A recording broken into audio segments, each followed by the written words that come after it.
সামনেই ভোট, প্রিয়দর্শনী, এখন থেকে প্রচুর প্রেডিকশন চলছে, কি মনে হচ্ছে এবার কি হবে?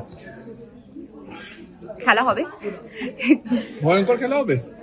ভয়ঙ্কর খেলা শুরু হয়ে গেছে এসআইআর এর মাধ্যমে। যদি আপনারা দেখেন যে মানুষকে যেভাবে মানে অসুবিধা করা হচ্ছে, হাজারে হাজারে মানুষ, তাদের 2 মাসের মধ্যে 12 কোটি মানুষকে যদি নিজের ভারতীয়তা প্রমাণ করতে হয় কাগজ দিয়ে, হ্যাঁ, ডকুমেন্টস দ্বারা, সেটা তাদের জন্য খুবই অসুবিধা। তো খেলা তো শুরুই হয়ে গেছে।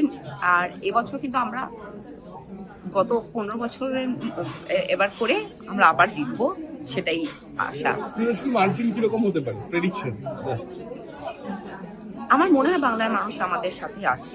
দিদি যেভাবে ঢেলে মানুষকে দিয়েছে, তারপরে আর দিদি যেভাবে বাংলাকে আগলে রেখেছে, আজ আমরা দেখেছি মহারাষ্ট্র থেকে শুরু করে, বিহার থেকে শুরু করে, দিল্লির থেকে শুরু করে সব জায়গায় যে ভোটের অধিকার, যেটা আমাদের একটা সিটিজেনশিপ রাইট, সেটা মানুষ হারিয়ে ফেলেছে। আজকে কিন্তু দিদি গিয়ে সুপ্রিম কোর্টে দাঁড়িয়েছে শুধুমাত্র বাংলার মানুষের জন্য, যাতে তাদের ভোট অধিকারটা থাকে। সুতরাং দিদি জিতছে, দিদির সাথে তৃণমূল কংগ্রেস জিতছে।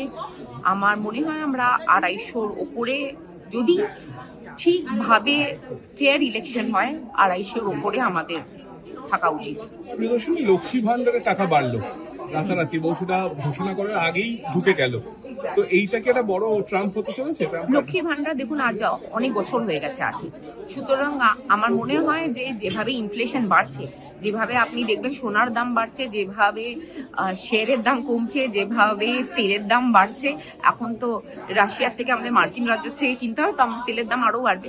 সুতরাং যেভাবে দাম বাড়ছে, সেখানে যখন দিদি একটা ঘোষণা করেছে এত বছর আগে যে বাংলার মহিলাদের পাশে অর্থনৈতিকভাবে থাকবার, সুতরাং সেই ইনফ্লেশনে গিয়ে একটু যদি 200 টাকা বাড়ে বা 300 টাকা বাড়ে, সেটা ইনফ্লেশনই কভার করে নিচ্ছে। যেটা দৈনন্দিন জীবনে আমাদের দাম বেড়েছে আজ এত বছরে, এই 5 বছরে, স্পেশালি লাস্ট 2-3 বছরের মধ্যে যেটা যেভাবে বেড়ে গেছে, সেটা যদি আপনি মাথায় রাখেন, তাহলে যে মমতা বন্দ্যোপাধ্যায় যে নির্ণয়টা নিয়েছে, সেটা হচ্ছে যে মহিলাদের পাশে উনি যে ছিলেন, উনি এখনো থাকলেন, উনি ওটার হাতটা সরিয়ে নিলেন না নিজের। প্রিয়দর্শনী কি ভোটে দাঁড়াবেন? আমি মনে করি আমাদের 2026-এ যুদ্ধ, আর আমাদের নেত্রী মমতা বন্দ্যোপাধ্যায়, আমাদের সেনাপতি অভিষেক বন্দ্যোপাধ্যায়, আর এই যুদ্ধে আমাকে যেটা নির্দেশ দেওয়া হবে, যদি বলে আমাকে পদাতিক সৈনিক হতে, আমি পদাতিক সৈনিক, যদি বলে আমাকে কামান চালাতে, আমি কামান চালাবো, যদি ঘোড়ায় উঠতে ঘোড়ায়, কিন্তু আমি লড়াই করতে প্রস্তুত। ভূমিকাটা কি হবে সেটা দল নির্ণয় করবে।